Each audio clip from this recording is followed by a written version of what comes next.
Pemerintah memastikan akan menerapkan skema baru untuk pensiunan pegawai negeri sipil (PNS). Saat ini tinggal menunggu pembahasan akhir dari Kementerian Keuangan untuk penerbitan peraturan pemerintah (PP) tutup. Hal tersebut disampaikan langsung oleh Menteri Pendayagunaan Aparatur Negara dan Reformasi Birokrasi, Menpan RB Cahyo Kumolo beberapa waktu lalu. Terkait pemberian jaminan pensiun, pemerintah akan melakukan reformasi sistem pensiun berdasarkan iuran pasti, kata Cahyo di ruang rapat Komisi 2 DPR, pekan lalu. Skema ini sudah disusun sejak lama namun belum bisa terrealisasi karena pandemi COVID-19 yang melanda sejak tahun lalu. Pemerintah memindahkan fokus anggaran untuk kesehatan dan bantuan sosial.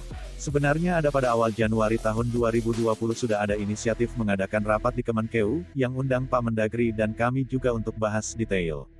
Ini tapi karena ada pandemi COVID-19 sehingga konsentrasi anggaran untuk infrastruktur, kesehatan dan bansos, sehingga ini belum sempat dibahas tuntas jelasnya. Di sisi lain, Direktur Jenderal Anggaran Kementerian Keuangan Askolani juga mengatakan, perubahan skema pensiunan telah selesai dibahas dan saat ini tinggal menunggu penyelesaian pembahasan peraturan pemerintah. Nanti ditunggu resminya dari pemerintah pada waktunya, ujar Direktur Jenderal Anggaran Kementerian Keuangan Askolani. Perubahan skema pensiunan ini dilakukan sebagai salah satu langkah untuk memberikan uang pensiunan yang lebih besar kepada PNS saat habis masa kerjanya. Selain itu, skema terbaru ini juga akan mengurangi beban APBN. Saat ini, APBN harus mengeluarkan anggaran sekitar Rp120 triliun setiap tahunnya untuk pembayaran pensiunan. Pembayaran pensiunan ini setidaknya diberikan kepada pensiunan PNS, TNI, Polri yang jumlahnya sekitar ke-3,1 juta orang. Kepala Badan Kepegawaian Negara Bima Arya menyebutkan bahwa pembahasan skema pensiun fully funded masih bergulir di Kementerian Keuangan. Namun, akan segera selesai agar bisa diterapkan dalam waktu dekat. Kendati demikian, hingga saat ini belum ada keterangan resmi dari pemerintah, kapan skema fully funded tersebut akan diterapkan. Skema dana pensiun PNS Pay As You Go yang masih berlangsung hingga saat ini adalah skema dana pensiun dari hasil iuran PNS sebesar 4,75% dari gaji yang dihimpun PT Tabungan dan Asuransi Pensiun Taspen ditambah dengan dana dari anggaran pendapatan dan belanja negara.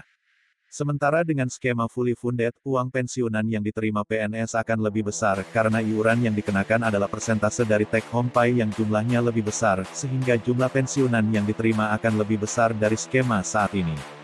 Skema fully funded selain diambil dari persentase THP, pembayarannya juga akan dibayarkan patungan antara PNS dan pemerintah sebagai pemberi kerja. Kedepan sistem ini diubah fully funded, PNS akan bayar iuran sebesar persentase dari THP, bukan gaji, sehingga uang pensiun akan mendapatkan besaran yang lebih baik dari sistem Pay As You Go, tutur Kepala Badan Kepegawaian Negara, BKN, Bima Arya beberapa waktu lalu. Skema dapen PNS saat ini dengan Pay As You Go, kata Bima membuat pembayaran iuran PNS sangat kecil karena dari gaji pokok, sehingga saat pensiun mendapatkan tunjangan hari tua sekaligus yang jumlahnya dinilai tidak mencukupi. Menteri Pan RB, periode tahun 2016 sampai tahun 2018, Asman Abnur, sebelum lengser dari jabatannya, sempat mengatakan, salah satu negara yang bisa menjadi tolak ukur dalam melaksanakan skema pensiun fully funded adalah Korea Selatan. Skema ini dianggap lebih baik dalam memberikan dana pensiun. Sebagai contoh, uang pensiun yang diterima PNS Korea Selatan mencapai $4.000 per bulan sementara uang pensiun yang diterima $350 per bulan. Dengan skema fully funded ini, bukan tidak mungkin pensiunan yang diterima PNS lebih besar. Bahkan, catatan Kementerian Pan RB pegawai eselon 1 di kementerian bisa mendapatkan pensiunan hingga Rp20 juta per bulan.